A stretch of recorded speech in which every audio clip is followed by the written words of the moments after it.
Fala, torcida tricolor ligada aqui no canal. Aqui no vídeo eu trouxe um compilado de notícias pra gente acompanhar e reagir juntos com novidades e informações exclusivas do mercado da bola, tudo sobre o Flusão. Fica no vídeo até o final que tem novidade bombástica pra vocês. Antes de tudo, eu peço que você deixe seu like, se inscreva no canal, ative o sininho para não perder nenhuma notificação e lembrando que aqui tem produtos exclusivos no precinho para você, torcedor do Fluminense. Então, sem mais delongas, vamos acompanhar e reagir juntos às novidades do nosso tricolor. Savarino treinou normalmente e Arana não preocupa o Fluminense. De todas as notícias ruins que estamos recebendo em relação a lesões, como a lesão do Julian Milan, né? Dessa vez a gente saiu bem. Por mais que o Savarino ficou no Rio de Janeiro porque sentiu desconfortos, a gente tem também o Arana que sofreu uma entrada, né, e teve que sair do jogo, e a gente ainda teve o René substituindo o Arana e o René falhando no gol do Fluminense, no gol que o Fluminense tomou, né? Então assim, cara, é uma notícia muito boa. Então, tanto Savarino e Arana não preocupam e devem jogar contra o Bahia, tá, meus amigos? Muito bom isso aqui. Pelo menos algo legal para trazer para você, porque Savarino é titular, Arana também é titular, né? Essa insistência em René não faz o menor sentido, e mesmo o Arana não jogando o que a gente espera do Arana, né? Mesmo o Arana não produzindo aquilo que a gente espera dele, ele de fato é titular dessa posição, porque o René não tem condições, zero condições do René. Então é isso, notícia muito boa, Savarino e Arana, né? Ambos ali não preocupa. E o Savarino já tá até treinando normalmente. Notícia aqui do GE, bem legal. Tem imagem de Savarino treinando, olha só. Muito bom, muito bom, muito bom, muito bom. Ai, que bom. Que alívio, né? Que alívio. E é difícil, né? É muito bom trazer boas notícias para você. Mas nem tudo são boas notícias. Muito provavelmente você já viu isso aqui em algum lugar. Mas a gente precisa tocar nesse assunto. E o assunto é esse daqui, ó. Olha, pessoal, segundo informações do UOL, né, um relatório Sportradar, empresa contratada pela FIFA, apontou um volume suspeito de apostas em um cartão amarelo de Lúcio Acosta na partida contra o Bragantino. A CBF iniciou uma investigação e órgãos como a Polícia Federal, é isso mesmo, Ministério Público e STJD foram avisados, tá bom? Então é isso, o Fluminense já foi alertado em relação a isso aí, né? E Lúcio Acosta, por sua vez, negou qualquer tipo de envolvimento em aposta, né? Eu vou falar apostas vencidas, né? Que é tipo assim, você combina que você vai tomar um cartão amarelo, né? E todo mundo aposta no cartão amarelo e você vai lá, né? E tira uma boa grana. Então assim, o Lúcio Acosta nega todo tipo de acusação e que fez alguma coisa nesse sentido. Agora, chega a ser engraçado o momento que vem isso, né? É literalmente em uma semana, né? Decisiva, onde o Fluminense vai enfrentar o Vasco numa Copa do Brasil, né? Então essas coisas costumam vir em momentos muito específicos. Mas vamos lá. Existe algum fundamento nisso aqui? Tá? Agora eu vou falar eu como torcedor, como um Thiago que acompanha o Fluminense 24 horas por dia. Minha vida é essa daí, né? Então assim, eu olho para Lúcio Acosta e vejo essa situação, algum link. Já te falo, mas antes eu queria te mostrar o lance. Galera, foi nesse lance aqui, ó. Olha só. Olha aqui entendeu? Tomou, né? Porque deu ali uns empurrãozinhos e tal, confusão, todo mundo ali batendo em todo mundo e acabou sobrando ali para o nosso querido Lúcio, tá? Vou até colocar de novo para você dar uma olhada. Olha só. Então, a gente tem aqui o Canóbio chegando para dar uma cobrada e tudo mais. Aí a gente vê aqui, ó, o Lúcio, ó, já foi, ó, já empurrou, recebeu um empurrão, empurrou de volta e ali já tomou o cartão. E é por causa disso, por causa de empurrão ali no briga e tal. Vamos falar um pouquinho sobre o contexto do que tá rolando ali. Galera, sempre quando existe algum tipo de confronto, e esse confronto eu coloco muito entre aspas, porque ninguém tá pegando em armas aqui, mas existe um confronto, cara. Futebol, você muito provavelmente já teve essa chance de jogar um futebol, até uma pelada que seja, quando um cara entra muito esquisito, você já fica um pouco irritado e um vem protegendo o outro e... Nesse caso aqui, o Lúcio Acosta estava defendendo os seus companheiros. Como também a galera do Bragantino estava defendendo seus companheiros. Então rola que ele empurra, e o árbitro vai lá e pune por amarelo, né? Só que assim, esse lance é um lance até muito normal no futebol brasileiro. Não pareceu, entendo o que eu quero dizer, que o Lúcio Acosta esperou um certo momento, porque ele já tinha combinado de receber um cartão amarelo e ele aproveitou aquele momento para receber aquele cartão amarelo. Não. Não parece isso. Parece um lance natural de confronto ali entre os jogadores. E a gente precisa destacar também que Lúcio Acosta tem mais cartões amarelos com a camisa do Fluminense do que gols. É isso mesmo, meus amigos. Então, para quem aposta, gosta de botar um dinheirinho ali, tá, pessoal? Em casa de aposta, gosta de brincar em relação a isso aí. Você às vezes bota um trocadinho ali para brincar e tudo mais. Quem tem um hábito já sabe que o Lúcio é o tipo de cara que sempre recebe cartão amarelo. Por quê?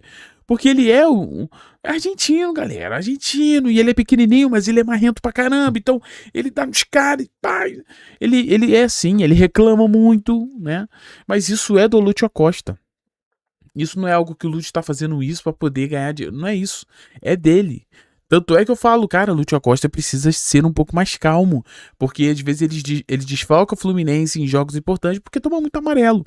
Só pra tu ter ideia do que eu tô falando, eu estava fazendo esse levantamento, mas eu não precisei porque o Lucas Ribeiro fez primeiro que eu. E ele postou, e ele disse, Lúcio Acosta recebeu 17 cartões amarelos em 54 jogos pelo Fluminense. O jogador é alvo de investigação na CBF por possível manipulação de cartão amarelo e nega envolvimento. A entidade notificou o tricolor. Então, assim, cara, de 54 jogos, 17 cartões, cara. 17 cartões. Então, assim, é do jogador. Ele recebe muito cartão mesmo. E não foi algo decorrente. Assim, se fosse. Vamos falar aqui. Vou nem citar um jogador, mas vamos lá. A gente tem um jogador do Fluminense que ele não costuma um cartão amarelo nunca. Ele mal toma cartão amarelo. Aí, até porque a posição ali, né, a posição do Lúcio Acosta, cara, é literalmente no meio dos volantes e zagueiros do time adversário. Ali, meu amigo, ali a pancada rola solta. Entendeu? Então ali para os jogadores daquele centro ali sempre recebe cartão amarelo. Tu vê, o volante sempre recebe amarelo, né? O meia sempre recebe amarelo. Por quê? Porque é uma área do campo, pessoal, onde tem muito atrito, tá? Isso existe muito no campo. Então, beleza. Agora, até para resumir esse assunto, eu sinceramente vamos aguardar para ver o que vai acontecer em relação à investigação, né? Me preocupa essas coisas? Sempre me preocupa, sim. E eu nem falo pela questão do Lúcio, tá? Eu falo muito pela questão... Tu já viu a arbitragem quando é contra o Fluminense? Pra gente é sempre uma dificuldade danada as coisas, né? Então, eu tenho medo de como essa justiça vai lidar com o jogador do Fluminense. E a gente tá falando do principal jogador do Fluminense hoje, que é o Lúcio Acosta. E não só isso, a gente tá falando de um Fluminense que acabou de renovar o seu contrato com o Lúcio Acosta também, né? Vale lembrar que jogadores que são pegos fazendo isso, né? Eles são punidos pela FIFA e, em certos casos, banidos de jogar futebol. Em outros casos, ficam anos, né? Tem o Vitor Mendes, se eu não me engano era Vitor Mendes, zagueiro, né? Que também estava no Fluminense, só que ele foi julgado em relação quando ele jogava ainda no Juventude. Ficou um ano sem jogar, um bom zagueiro, um zagueiro legal, um zagueiro que estava mandando bem com a camisa do Fluminense, né? O Fluminense perdeu ali o seu jogador e espero que isso não aconteça com o Lúcio, tá? Acho que vai acontecer, galera, não bota minha mão no fogo por ninguém, tá? Mas no caso do Lúcio, não me parece ser isso, sabe? Não me parece mesmo, tá bom? Então, vamos seguir firme aqui, mas torcendo para que tudo dê muito certo, para que a gente não perca o nosso jogador. Agora, mudando de assunto, bora falar de um assunto que tá rolando muito nas redes sociais, que é sobre Luiz Henrique voltar para o Brasil, tá? Por que eu não citei isso aqui? Por que eu não trouxe nada disso aqui para vocês? Porque, sinceramente, falar sobre Luiz Henrique é um jogador que hoje, financeiramente, a realidade do Fluminense é outra parada, né? Não dá para comparar. Mas, entretanto, todavia, ontem saiu essa informação aqui, tá? Do Thiago Rodrigues, meu xará, dizendo que um empresário do futebol e grande amigo me confirmou que o atacante Luiz Henrique, atualmente no Zenit, vai retornar ao Brasil para defender um clube do Rio de Janeiro. E ele acrescenta, e um detalhe, o destino não será o Botafogo, tá? Então, na teoria, se essa informação aqui estiver correta, nós temos 3 possíveis destinos: Vasco, Fluminense e o Flamengo, tá bom? Por causa dessa informação, eu venho dizer para vocês o seguinte: assim, eu não duvido de nada, tá? Não duvido, o futebol é uma loucura, né? Quem sabe a diretoria tá, eu não sei, né? Mas sendo honesto, o Fluminense já teve contratações que ninguém sabia que estava rolando e divulgou contratações enormes. Já fez isso com o Marcelo. A volta do Thiago Silva foi um pouco assim também, né? Mas num caso de um Luiz Henrique, cara, a gente está falando de um jogador que mudaria completamente o ataque do Fluminense e talvez fosse aquilo que falta para o Fluminense ter um ponta de verdade que chame a responsabilidade, vá para cima no drible, entregue gols, entregue assistências. Mas a gente está falando de um jogador que vale aproximadamente 25 milhões de euros, né, meus amigos? Então, assim, e sem falar que é o Zenit de novo, né? O Zenit, que odeia negociar com o Fluminense, ele só vem aqui e pega baratinho. Mas na hora de negociar com a gente, né, esquece até que conhece. É o famoso nunca nem vi, né? Então, assim, me mandaram muito isso aqui e eu quero dizer pra vocês, cara, não tenha nenhum tipo de expectativa. Faça assim, se for o Fluminense, você vai se surpreender, vai ficar feliz.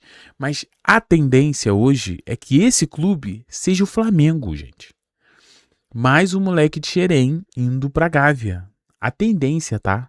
Então, eu até falei isso no meu outro canal, né? A gente tem o Thiago na linha, a gente até comentou lá sobre essa possibilidade, seria no Flamengo. Por quê? Porque já tinha, antes da Copa do Mundo, um burburinho aí pegando fogo nos bastidores, né? Que o Luiz Henrique poderia jogar no Flamengo. Ele foi perguntado sobre isso e ele desconversou, dizendo que estava muito focado na Copa do Mundo e não queria falar sobre possíveis transferências, mas também não negou nada. Não negou nada. Então, assim, isso aqui aponta muito mais para o Flamengo do que para qualquer outra coisa, qualquer outro destino, tá bom, meus amigos? Então, assim, só para deixar muito claro, tá? Ah, Thiago, é impossível? Pô. Mais ali na tabela de classificação. É verdade. Boa tarde a você, Natasha, ao Eugênio, ao Fã de Esportes. Fluminense e Grêmio voltaram a jogar, né? Já foi a segunda vez no Campeonato Brasileiro. Já estamos na primeira rodada do segundo turno. Na estreia de ambos no campeonato, dia 28 de janeiro, no Maracanã, o Fluminense venceu por 2-1.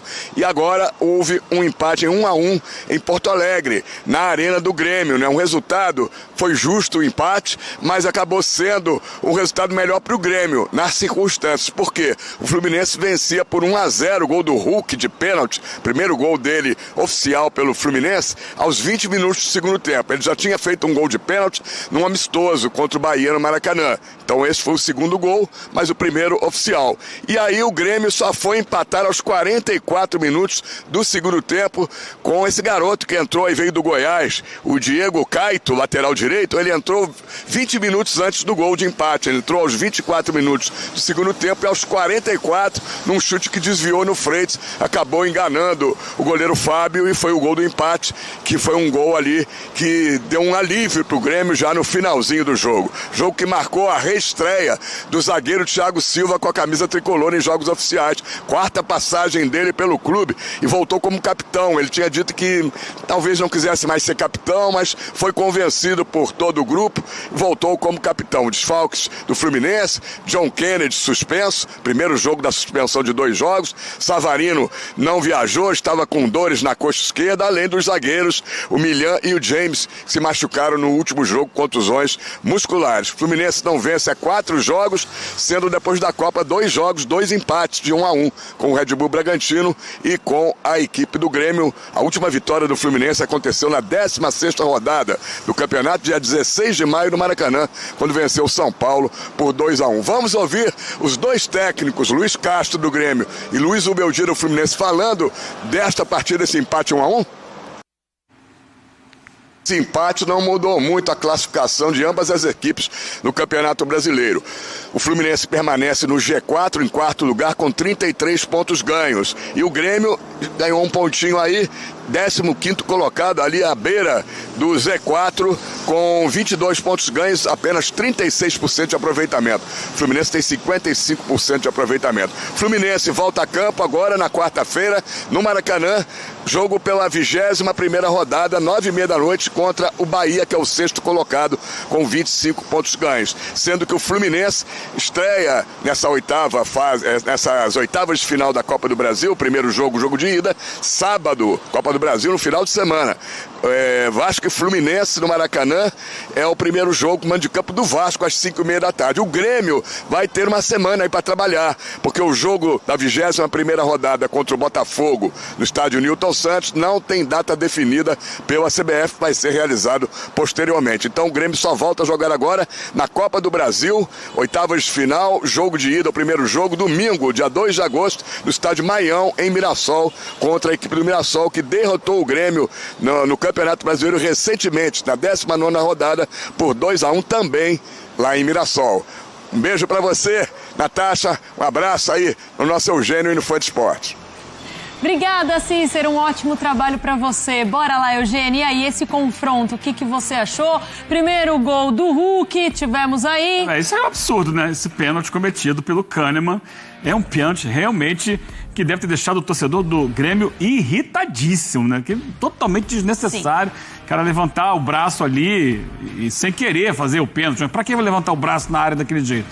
E aí o Hulk vai lá e bate, e no final o Diego Caetano, né, que é uma boa aquisição de mercado, né, observação do mercado que o Grêmio fez para buscar o lateral que destaque do Goiás, ele consegue esse gol também, que tem o apoio dele, a sorte da bola ter desviado e passado por cima do Fábio. E destacar, né, esse Fluminense com Fábio, Thiago Silva e Hulk. Todo mundo acima de 40 anos. Será que esse time terá fôlego para essa temporada pesada, esse segundo semestre pesado que o Fluminense tem pela frente? Por exemplo, já jogando essa semana de novo em jogo decisivo, né? Vem aí oitavas de final da Copa do Brasil, um clássico que vai ser com certeza muito intenso contra o Vasco. Vamos ver como é que vai ser. O Fluminense tem apostado muito em jogadores veteranos, mas agora são 3 titulares absolutos. Olha só, é hora da gente falar agora do Internacional, que está flertando ali com a zona do rebaixamento, perdeu para o Atlético nessa... Ontem, né? E mais uma vez o Grêmio, nos seus domínios, Zé Elias não consegue sair com os 3 pontos. Perderam a primeira semana na Bolívia, né? Sim. Mas é um placar que dá para... Não, mas jogar lá em La Paz, legal, dá para...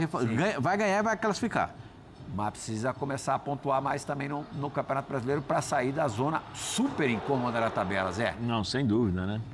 Durante a semana aqui no pós-jogo... Olha o Kahneman, não pode, né? Jogador experiente como esse, não pode fazer isso, né? Oséias às avessas. Oséias ao contrário. O Zé foi uma cabeçada, que bonita, né, Zéinha? O que será que deu na cabeça do Kahneman para fazer isso, né? O lateral esquerdo já vinha para tirar a bola, Zé. Não, mas aí faltou um pouco Edna de trabalhou ontem, Pascoal? Muito. Comunicação, né? Mas como os caras cercaram a Edna ontem, até tropeçou em 2 jogadores, eu não, sabe... Às vezes os caras também passam no ponto, viu, Zé? Primeiro gol do Hulk com a camisa do tricolor. Bateu sério, hein? Bateu no meio do gol, duro na bola, que é pra... sem o Everton, né? O goleiro ainda não voltou, né? Sim. Foi o Gabriel que estava no gol. E compensação, o goleiro do outro lado, o goleiro do Fluminense, pegou demais. No né? finalzinho do jogo, fez algumas defesas. Garantiu um pontinho pro Fábio, né? Impressionante, você ia falar, impressionante. O time do Grêmio até que ontem conseguiu colocar um pouquinho mais de ritmo, Ó, que golaço, algumas Zé. jogadas e tal. Esse aí foi um chutamento, Pascoal? Não, ele chutou, bateu no jogador do Fluminense e enganou o goleiro. Bateu, deixa eu ver, não sei quem. Novo lateral direito. É. Ó. Bate ali no zagueiro, ó, Zé. E sobe e mata o goleiro, ó. Mas acho que ele fez um cruzamento, Pascoal. Era pra cruzar, mas quando bate no zagueiro, tira completamente. O Fábio, né? Ó o Fábio, ó. Ó a bola que ele pegou. Não, mas acho que o Grêmio ontem até criou chances, né? O Grêmio... Eu que cobrei e continuo cobrando do Luiz Castro. Eu acho que o Luiz tem que melhorar um pouquinho mais, porque já está há um bom tempo, a qualidade do jogo da equipe. Diego Caito, só pra gente dar o nome. Estreia dele, ó. É, o primeiro jogo dele. Veio da Chape, né? Tinha que jogar. Não, veio do Goiás. Ontem conseguiu, acho que dentro da possibilidade de fazer bons jogos, um bom jogo. Agora, o Fábio é impressionante, né? Impressionante que ele consegue ser decisivo, né? Eu acho que com a idade que ele tem, a pessoa fala, parece um menino, né? 45, Zé. Se posiciona bem, reflexo, ele é bom goleiro, né? Mas o time do Grêmio ontem criou oportunidades, viu? Do lado do Grêmio, o Everton não jogou porque depois de fazer um bom jogo, né, na Bolívia, em La Paz, acabou se machucando. Deve voltar agora no meio da semana. O Everton, claro, faz bastante falta. O Zubeldia precisa cambiar um pouco, né? Quem? Zubeldia, Zuzu. Não fala do Zubeldia. Não? Você já falou do Arboleda hoje. Te magoar, assim? O Rogério, você falou bem, gostei. Eu gosto do Rogério, acho ele bom treinador. A CBF iniciou uma investigação sobre as apostas em torno do cartão amarelo que Lúcio Acosta, do Fluminense, recebeu contra o Bragantino pelo Campeonato Brasileiro. Um relatório da Sport Radar, empresa que a FIFA contratou, aponta um volume de apostas suspeitos. A confederação avisou os órgãos como a Polícia Federal, o Ministério Público e o STJD. O UOL divulgou a informação. Além dos órgãos, o Fluminense também já foi notificado. Lúcio Acosta, entretanto, negou a irregularidade por meio da assessoria do clube. Torcedor do Fluminense, deixa aqui sua opinião nos comentários. O que você acha desse caso envolvendo o Lúcio Acosta? Essas foram as notícias de hoje do Flusão. Deixa o like, se inscreva no canal e até a próxima com mais novidades do nosso tricolor carioca.